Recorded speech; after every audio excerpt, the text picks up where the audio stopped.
আচ্ছা আমাদের পীর কি দুশ্মন? দুশ্মন নয়, কিন্তু কারা দুশ্মন?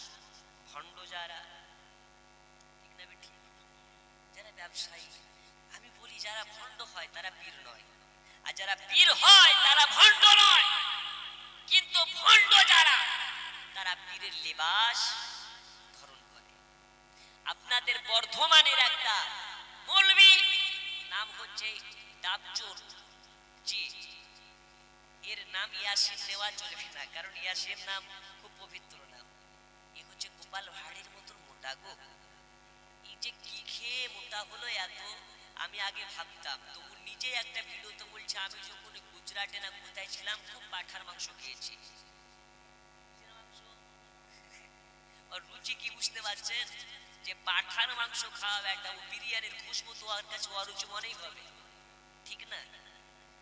তো এই গবর বাবু শওকাত মৌলবীর বেটা ইয়াসিন বলছে বাংলাদেশে একটা দেওয়ানবাগি বলে পীর আছে, ও একটা ভণ্ড, ও একটা ভণ্ড, এতে কোনো সন্দেহ নেই। তবে একজন ভণ্ডর জন্য তো সমস্ত পীরকে গালি দেওয়া যাবে না।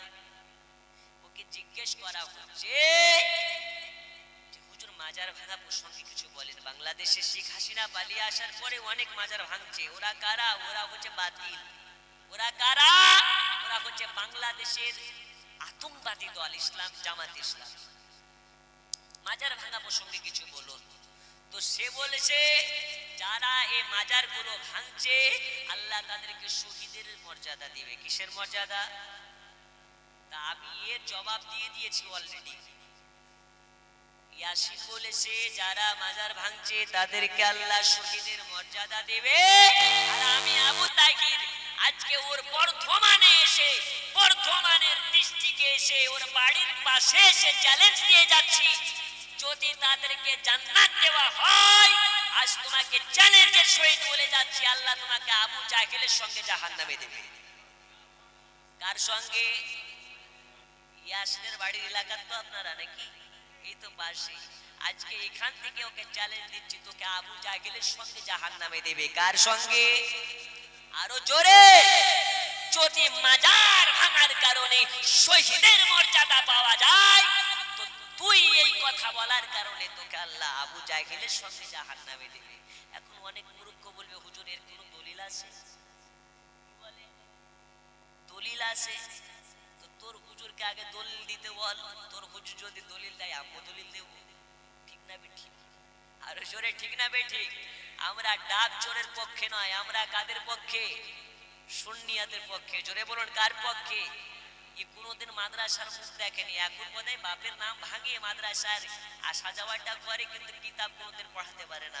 চ্যালেঞ্জের সহিত বলছি, সুন্নি মৌলবীর সঙ্গে যদি একদিন মুনাজারায় বসে, একদিন কিতাব নিয়ে বসে, আর এই বেলুনের মতন পেট ভুড়িটা বাস্ট হয়ে বর্ধমান চলে আসবে ইনশাআল্লাহ।